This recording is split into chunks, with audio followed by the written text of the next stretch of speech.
বিশ্ব মানব পাচার বিরোধী দিবস উপলক্ষে সেবা কেন্দ্র শিলিগুড়ির এসএসবির 41 নম্বর ব্যাটালিয়ন এবং রয়্যাল এনফিল্ড শিলিগুড়ির যৌথ উদ্যোগে পানি ট্যাঙ্কি ভারত নেপাল সীমান্ত থেকে একটি সচেতনতা বাইক র্যালির আয়োজন করা হয়।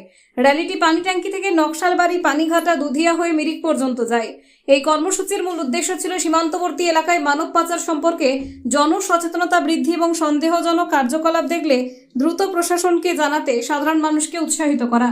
অনুষ্ঠানে এসএসবি জওয়ান, রয়্যাল এনফিল্ড রাইডার, সেবা কেন্দ্র শিলিগুড়ির প্রতিনিধি সহ বিভিন্ন সামাজিক সংগঠনের সদস্যরা অংশ নেন। আয়োজকদের বার্তা, সচেতন সমাজই পারে মানব পাচার রুখে নিরাপদ সীমান্ত গড়ে তুলতে। का प्रयास करेंगे और मुझे यकीन है कि हम अपने इस अभियान में पूरी तरह से सफल रहेंगे। ज़्यादा समय न लेते हुए मैं सभी बाइक राइडर्स को और जितने भी को राइडर्स हैं उनको और सेवा केंद्र, ये बहुत ही सीरियस मुद्दा है एक्चुअली में, ट्रैफिकिंग, ह्यूमन ट्रैफिकिंग। लेकिन इतना सीरियस मुद्दा को है ना, लोग सीरियस लेते नहीं है।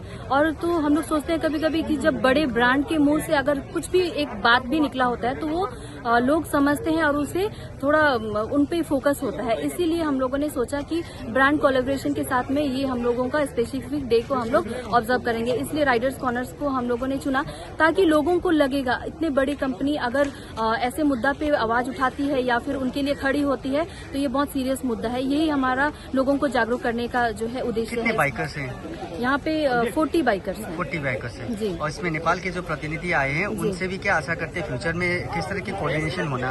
जी, जैसे कि अभी नेपाल और इंडिया ये हम लोग बॉर्डर सीमा पर हैं, तो यहाँ पर कई प्रकार के जैसे ह्यूमन ट्रैफिकिंग ही नहीं, बहुत सारी तस्करी होती है। तो इस चीज को लेकर ये सीरियस इशू है हमारे फ्यूचर के लिए। उसे हर लोग जागरूक हो और उसके खिलाफ में खड़े होने का और आवाज उठाने का उनको भी एक मोटिवेशन मिले, इस उद्देश्य से कर रहे हैं। यो जुन मानव तस्करी रोक्न जुन एउटा प्रयास आजदेखि भारत र नेपालको पत्रकार, प्रहरी बल साथै अब यहाँको एसएसबी लगायत यो सबै एजेन्सिजहरू लागेको छ, कतिको हदसम्म हामी यसलाई रोक्नमा सफल होला? हामीले प्रयास चाहिँ एकदम कडाइका साथ प्रयास गरेका छौँ। हामीले यो क्षेत्रमा इमान्दारीपूर्वक हामीले काम कारबाहीहरू गर्दै आएका छौँ। नेपालतर्फ पनि हामीले यस्ता विविध कार्यक्रमहरू गरेर चाहिँ समाजमा सचेतना फैलाउने कार्यक्रमदेखि लिएर नाकामा आएका त्यस्ता सम्भावित चाहिँ उहरूलाई चाहिँ हामीले